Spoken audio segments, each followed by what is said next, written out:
Hi everyone, welcome back to CS Bharat services. So आज हमारा day 2 है to learn computers, how to use computers. So चलिए शुरू करते हैं। जैसे कि आप जानते हैं यूनिट 1 हम जो कर रहे हैं वो यूनिट 1 कर रहे हैं, जिसमें सेशन 1 में था इंट्रोडक्शन टू कंप्यूटर्स और सेशन 2 के अंदर parts of a computer system के बारे में हमने पढ़ा था। पढ़ा था या नहीं पढ़ा था वो तो वही बच्चे बता सकते हैं जिन्होंने पढ़ा था। ओके, चलते हैं आगे। तो क्या क्या हम सीख चुके हैं पहले, वो उसके बारे में एक बार नज़र डाल लेते हैं। देखिए, मैंने इससे पिछली वीडियो में आपको बताया था what is computer in details. Detail में समझाया था अच्छे से। कोई प्रॉब्लम है तो आप कमेंट कर सकते हैं। दूसरा बताया था मैंने इनपुट आउटपुट एंड मेमोरी के बारे में समझाया था। ये तीनों में बताया था क्या क्या चीज़ क्या होती हैं और कंप्यूटर में इनका कहाँ यूज है। तीसरे में मैंने बताया था basic parts of computer like motherboard, processor, input output devices, memory. इन सब के बारे में मैंने आपको बताया था जिनके बिना कंप्यूटर अधूरा है। इनके बिना तो कंप्यूटर चल ही नहीं सकता। अगर मैं इसमें से मदरबोर्ड हटा दूं तो क्या कंप्यूटर चल पाएगा? ये तो वही बच्चे बता सकते हैं जिन्होंने मेरी पिछली वीडियो देखी होगी। तो इसका आंसर जानने के लिए आपको पिछली वीडियो में जानना पड़ेगा, उसको देखना पड़ेगा। तो आप फिर मुझे कमेंट करके बताना कि क्या मदरबोर्ड के बिना कंप्यूटर चल सकता है। अगर चल सकता है तो फिर एक आविष्कार हो जाएगा, फिर हम चला लेंगे, फिर हम आपके साथ डील करेंगे। चलिए आगे बढ़ते हैं।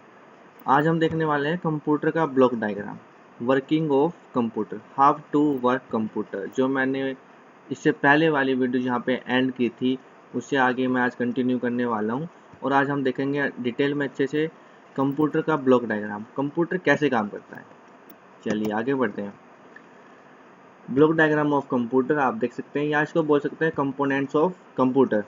देखिए, 5 मेन कंप्यूटर होते हैं। कंप्यूटर के 5 मेन कंपोनेंट्स होते हैं, जिसमें से पहला इनपुट डिवाइसेस, दूसरा है सीपीयू सेंट्रल प्रोसेसिंग यूनिट, इसकी फुल फॉर्म होती है आउटपुट डिवाइसेस, प्राइमरी मेमोरी और सेकेंडरी मेमोरी। प्राइमरी मेमोरी और सेकेंडरी मेमोरी भी मैंने पिछली वीडियो में आपको अच्छे से बताया था। और इसको ये टाइप्स ऑफ मेमोरी भी होती हैं। प्राइमरी मेमोरी के भी टाइप्स होते हैं, सेकेंडरी मेमोरी के भी टाइप्स होते हैं। तो वो सब सीपीयू के भी टाइप्स होते हैं। तो वो सब हम आगे कंटिन्यू करेंगे नेक्स्ट वीडियो में। तो देखिए, साइड साइड में यहाँ पे देख सकते हैं, यहाँ पे एक प्यारा सा ब्लॉक डायग्राम बना हुआ है, जिससे कि यहाँ पे आपको प्राइमरी मेमोरी रैम दिख रही होगी। यहाँ पे इनपुट डिवाइसेस इससे कनेक्टेड है, सेंट्रल प्रोसेसिंग यूनिट से बीच में सेंट्रल प्रोसेसिंग यूनिट है। ये भी फर्दर डिवाइड है। ये फर्दर इसके भी अगर इसको भी हम अंदर से खोल के देखेंगे, इसमें भी चारों तरफ स्क्रू लगे हुए हैं। इसको भी हम ओपन करेंगे, देखते हैं क्या होगा इसके अंदर।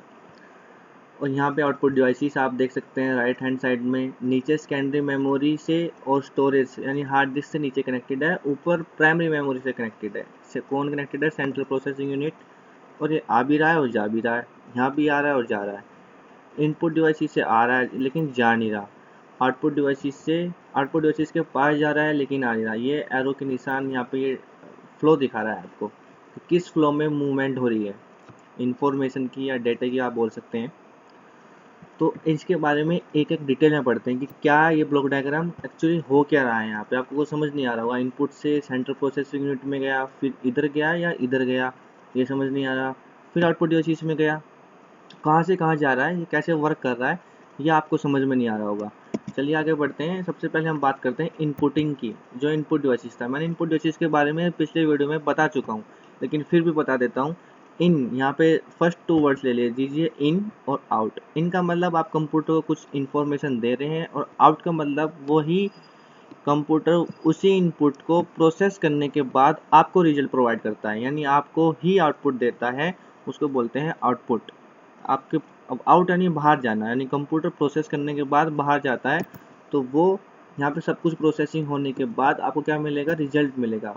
कौन देगा? कंप्यूटर देगा। तो ये हुआ हमारा आउटपुट। और सबसे पहले आपको कुछ उसको करने के लिए उसको तो बताना पड़ेगा ना कि तुझे ये करना है। तो उसके लिए उसको इनपुट देना पड़ेगा। इनपुट में आप कुछ भी दे सकते हैं, कोई कमांड दे दो उसे, कोई इंस्ट्रक्शन दे दो। इंस्ट्रक्शंस, कमांड, ये सब मैं बता चुका हूँ। तो अब बात करते हैं इनपुटिंग की। देखिए इसमें साफ साफ लिखा हुआ है, it is a process of entering रा डाटा। रा डाटा एंटरिंग करने का ये इनपुटिंग एक प्रोसेस है, यानी कंप्यूटर को आप इंस्ट्रक्शन देना, कोई इंफॉर्मेशन देना, कंप्यूटर के अंदर डालना, एंटरिंग करना इनटू दी कंप्यूटर, कंप्यूटर के अंदर इंफॉर्मेशन डालना, इंस्ट्रक्शंस देना कि ले कंप्यूटर जी आपको ये करना है, ये करके हमें देना है। तो ये क्या है, एक प्रोसेस है। इनपुटिंग तो प्रोसेस हो गया, हम इसमें कंप्यूटर को इनपुट प्रोवाइड करेंगे। इनपुट मतलब कंप्यूटर से आपको क्या कराना है, दैट इज इनपुट। वो इनपुट किसकी मदद से देंगे आप, वो आप इनपुट डिवाइसेस की मदद से देंगे। कीबोर्ड से कोई बटन प्रेस करेंगे, माउस की हेल्प से कोई गाना प्ले करेंगे, गाने और फिल्म ही देखते हैं आप और तो कुछ करते ही नहीं है, तो वो माउस की हेल्प से कर सकते हो या कीबोर्ड की हेल्प से भी करना आता होगा किसी न किसी को। तो ये दोनों चीज़ ही आप करते हो। तो वो इनपुट किसके थ्रू दोगे आप, इनपुट डिवाइसेस के थ्रू दोगे। इनपुट डिवाइसेस के थ्रू। आउटपुट कहाँ से आएंगे, वो आउटपुट डिवाइसेस के थ्रू आएंगे। डिवाइसेस तो चाहिए हमें, हार्डवेयर की ज़रूरत तो पड़ेगी, विदाउट हार्डवेयर कुछ भी नहीं है। अगर आपके पास कीबोर्ड ही माउस ना हो तो आप इनपुट कैसे प्रोवाइड करोगे। तो हार्डवेयर भी चाहिए और साथ साथ सॉफ्टवेयर भी चाहिए। हार्डवेयर और सॉफ्टवेयर के बारे में हम आगे बताएंगे। तो it is perform with the help of input devices. आपको इनपुटिंग अच्छे से समझ में आया होगा। कोई प्रॉब्लम हो तो आप कमेंट कीजिएगा। आगे बढ़ते हैं। अब इसमें रा डाटा आपको समझ में नहीं आया होगा, आपने पूछा भी नहीं रा डाटा क्या होता है। देखिए यहाँ पे मतलब रा डाटा एंट्री करना। रा डाटा क्या होता है, अनप्रोसेस्ड डाटा होता है। यानी देखो यहाँ पे मैंने बताया आपको, सबसे पहले इनपुट देंगे हम कंप्यूटर को, फिर वहाँ पे प्रोसेसिंग होगी, प्रोसेसिंग होने के बाद ही हमें आउटपुट मिलेगा।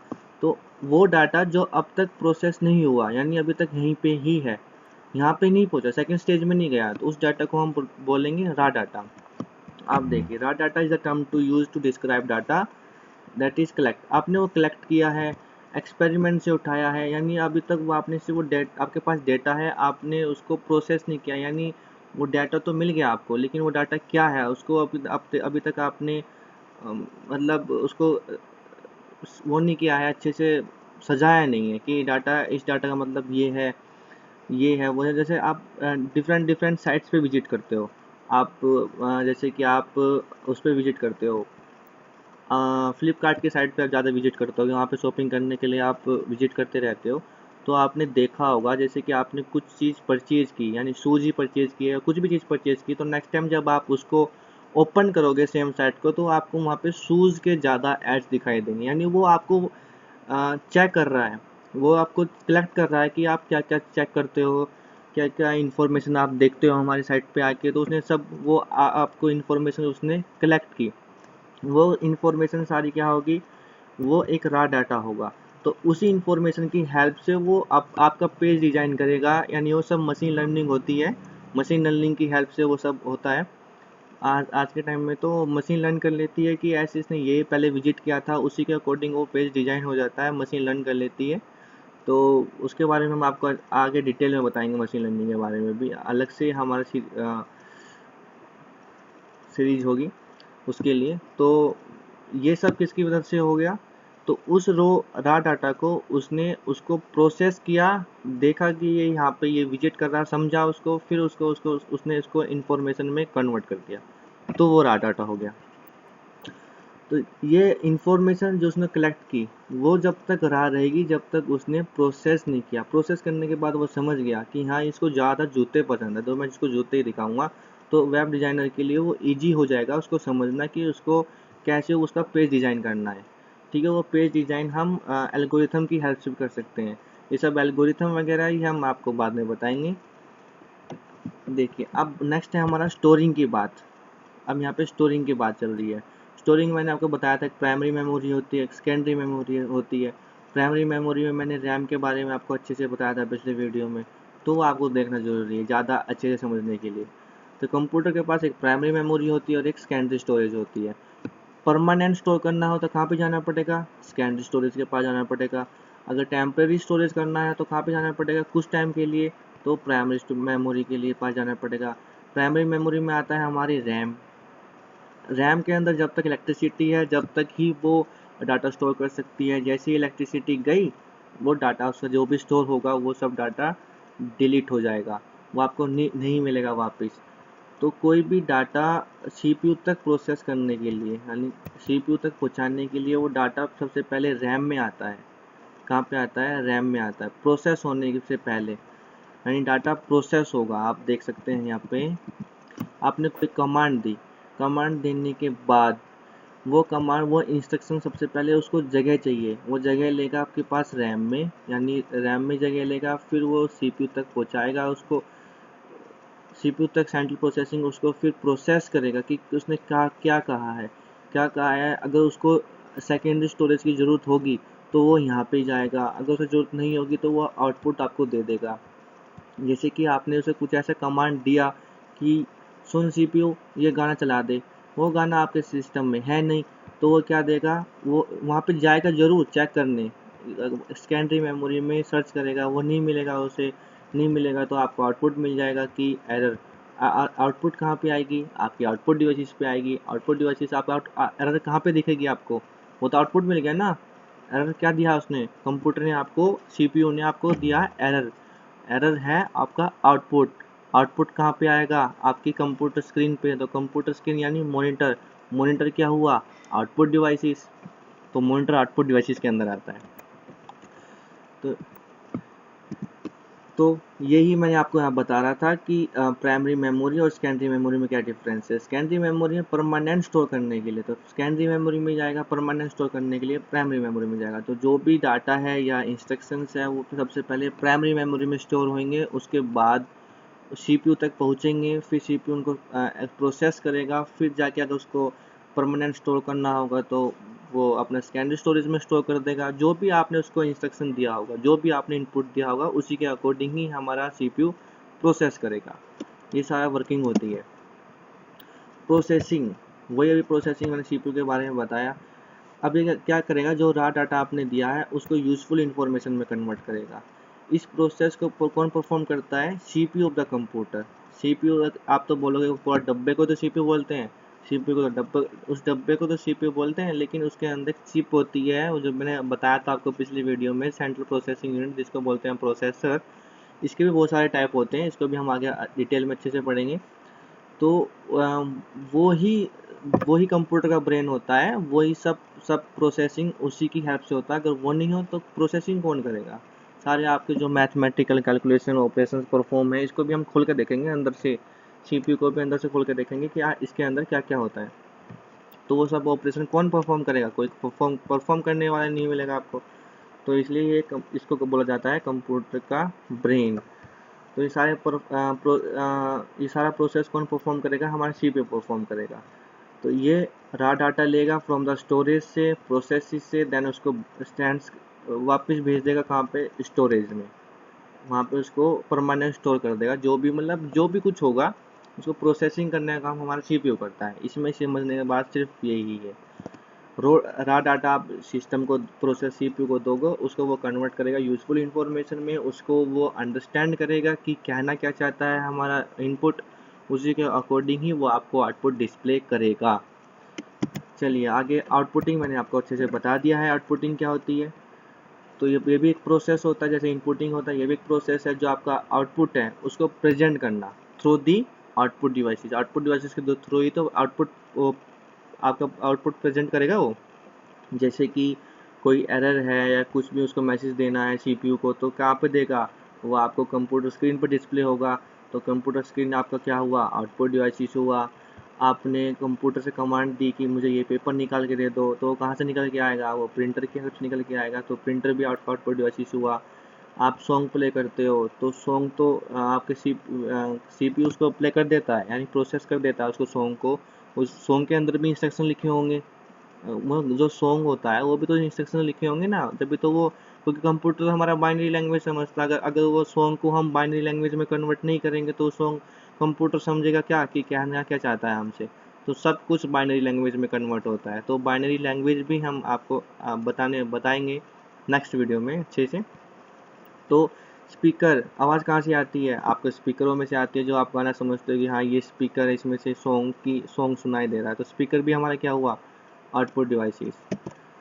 तो कंट्रोलिंग, नेक्स्ट है हमारा कंट्रोलिंग। ये सीपीयू का काम, ये कौन परफॉर्म करता है? ये भी हमारा CPU ही परफॉर्म करता है। ठीक है, कंट्रोलिंग काम भी कौन सा कंट्रोल यूनिट होता है। मतलब मैंने बताया ना, अभी हम CPU को खोल के देखेंगे इसके अंदर क्या क्या होता है, उसके अंदर आपको अच्छे से समझ में आएगा। कंट्रोल यूनिट क्या होती है, अर्थमेटिक लॉजिकल यूनिट क्या होती है, बेसिक ऑपरेशन इसके परफॉर्म करेंगे। सब कुछ जो भी इंस्ट्रक्शंस आप देते हो उसको एक सीक्वेंस में 1 बाय 1 ही उसको एग्जीक्यूट करेगा। ये नहीं है कि आपने जैसे उसको 10 इंस्ट्रक्शन दिए तो ये नहीं है कि वो तीसरा इंस्ट्रक्शन एग्जीक्यूट कर रहा है पहला छोड़ के, नहीं, 1 बाय 1 बिल्कुल सीक्वेंस वाइज ही उसको एग्जीक्यूट करेगा वो CPU। तो देखिए सिंपलेस्ट वर्कफ्लो आपको कंप्यूटर का यहाँ पे लास्ट बताता हूँ आपको। यहाँ पे आपने क्या दिया, उसको इनपुट दिया। किसको इनपुट दिया, इनपुट दोगे आप इसकी हेल्प से, इनपुट डिवाइसेस की हेल्प से। किसको दोगे, CPU को दोगे। CPU सेंट्रल प्रोसेसिंग यूनिट को, वो प्रोसेसर होता है। प्रोसेसर क्या करेगा, उसको प्रोसेस करेगा कि आपने मुझे क्या क्या क्या इनपुट दिया है। इनपुट जो दिया है उसको प्रोसेस करने के बाद वो आपको आउटपुट देगा। जो भी आपने आउटपुट उससे मांगा होगा उसी की फॉर्म में वो आपको आउटपुट दे देगा। ये सिंपलेस्ट वर्कफ्लो है कंप्यूटर का। देखिए यहाँ पे आपको ब्लॉक डायग्राम दिख रहा होगा कंप्यूटर का अच्छे से। देखिए यहाँ पे आपने डेटा दिया, डेटा किससे दिया, इनपुट यूनिट को दिया। इनपुट यूनिट को डेटा दोगे, कैसे दोगे, इनपुट डिवाइसेस की हेल्प से। इनपुट डिवाइसेस की हेल्प से दोगे तो यहाँ पे फिर वो कहाँ पे जाएगा, वो प्राइमरी स्टोरेज में जाएगा। उसको हेल्प चाहिए होगी सेकेंडरी स्टोरेज की तो सेकेंडरी स्टोरेज में जाएगा वो। ये आपकी सारी स्टोरेज यूनिट है, ये पूरा डब्बा आपकी स्टोरेज यूनिट हुआ। और जाएगा इंस्ट्रक्शंस प्राइमरी स्टोरेज में, वो अपनी जगह लेगा, जगह बनाएगा। फिर अगर उसको सेकेंडरी स्टोरेज की हेल्प चाहिए होगी तो सेकेंडरी स्टोरेज की हेल्प लेगा। और फिर ये जाएगा हमारा CPU के पास। ये सेंट्रल प्रोसेसिंग यूनिट है। ये देखिए CPU को हमने खोल दिया है, लेकिन इसको और अच्छे से हम नेक्स्ट वीडियो में खोलेंगे, यहाँ पे नहीं खोला मैंने इसको अच्छे से।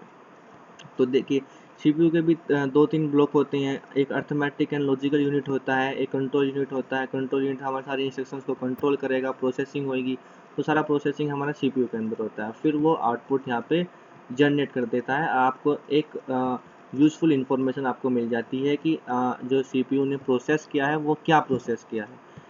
इस जो डॉटेड लाइन से ये आपको कंट्रोल फ्लो रिप्रेजेंट कर रहा है, और जो ये एरो है ये आपको डेटा फ्लो रिप्रेजेंट कर रहा है। यानी यहाँ से डेटा जाएगा ऐसे ऐसे ऐसे, फिर आउटपुट ऐसे, और ये जो है ये कंट्रोल फ्लो रिप्रेजेंट कर रहा है। ऐसे कंट्रोल फ्लो रिप्रेजेंट हो रहा है डैश लाइन से, या डॉटेड लाइन आप बोल सकते हैं इसको। मैं आपको एग्जाम्पल से और समझाता हूँ। जैसे कि वापस चलते हैं पीछे, ये इस ब्लॉक डायग्राम पे वापस आ जाते हैं। यहाँ पे देखिए ये है हमारा सेंट्रल प्रोसेसिंग यूनिट। अब एग्जांपल समझाता हूँ। आपने कंप्यूटर से कहा कि कंप्यूटर भाई साहब ये सॉन्ग प्ले कर दो, तो वो कंप्यूटर भाई साहब क्या क्या करेंगे, आपने उसको इंस्ट्रक्शन दिया, किसकी मदद से दिया, इनपुट डिवाइसेस की हेल्प से दिया, जो कि था आपका माउस की हेल्प से उसको आपने इंस्ट्रक्शन दिया। वो इंस्ट्रक्शन जगह लेगा प्राइमरी मेमोरी में, रैम में उसको जगह चाहिए। उस इंस्ट्रक्शन को कहीं ना कहीं तो स्टोर करेगा ना वो। उस इंस्ट्रक्शन को वो थोड़ी देर के लिए रैम में स्टोर कर लेगा। रैम में स्टोर करने के बाद वो जाएगा सेंट्रल प्रोसेसिंग यूनिट के पास। Central processing unit central processing unit के अंदर एक कंट्रोल यूनिट होती है। कंट्रोल यूनिट के बाद पास भी वो इंस्ट्रक्शन जाएगा। सबसे पहले उसके पास भी इंस्ट्रक्शन जाएगा कंट्रोल यूनिट के पास। उसके बाद अगर उसको स्टोरेज की ज़रूरत होगी, प्राइमरी स्टोरेज चाहिए तो प्राइमरी मेमोरी की हेल्प लेगा।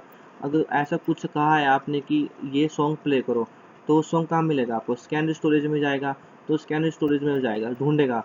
कौन कौन ढूंढेगा, आपका CPU ढूंढेगा। CPU गाना ढूंढ के लाएगा कि हाँ मेरी हार्ड डिस्क में गाना रखा है, हाँ उसको गाना मिल गया। उस गाने को लाएगा उठा के, वो प्राइमरी मेमोरी में लाएगा। क्योंकि जो सॉन्ग होता है उसको कन्वर्ट करना पड़ेगा किसमें, मशीन लैंग्वेज में। मशीन लैंग्वेज क्या होती है, बाइनरी लैंग्वेज, 0-1 की फॉर्म में होता है। क्योंकि कम CPU तो 0-1 समझेगा, उसके अलावा तो उसको कुछ समझ में आता नहीं है। तो उसको लाएगा प्राइमरी मेमोरी में उठा के, फिर उसको 0-1 में कन्वर्ट करके, फिर 1 बाय 1 वो इंस्ट्रक्शन एग्जीक्यूट करेगा। और आपको आउटपुट में क्या मिलेगा, आपको वो गाना सुनाई देगा। आपको आवाज़ कहाँ से आएगी, आपको आवाज़ स्पीकर से आएगी। तो स्पीकर क्या हुआ, आपका आउटपुट डिवाइस हुआ। तो ऐसे पूरा कंप्यूटर का जो वो है वर्किंग होती है। तो ये सब मैंने आपको इसमें बताया। और अच्छे से आपको कोई प्रॉब्लम हो तो आप पूछ सकते हो, कमेंट सेक्शन में पूछ सकते हो, या हमारी जीमेल आईडी में भी आप मेल कर सकते हैं। कोई प्रॉब्लम नहीं है, हम वहाँ पे भी आपको इसका रेस्पॉन्स देंगे। तो नेक्स्ट हम देखेंगे सेंट्रल प्रोसेसिंग यूनिट। अंदर से सेंट्रल प्रोसेसिंग यूनिट का इंटरनली कैसे वर्क, कैसे क्या इसको खोल कर देखेंगे। इसको स्क्रू है उसको हम नेक्स्ट वीडियो में अच्छे से खोल कर देखेंगे कि कैसे ये काम करता है। So thank you so much इस वीडियो के लिए। आपको ये कंटिन्यू करने के लिए नेक्स्ट वीडियो का वेट करना पड़ेगा, उसके लिए आप हमें सब्सक्राइब कर सकते हैं जो आपको अपडेट्स मिल जाए। So thank you so much.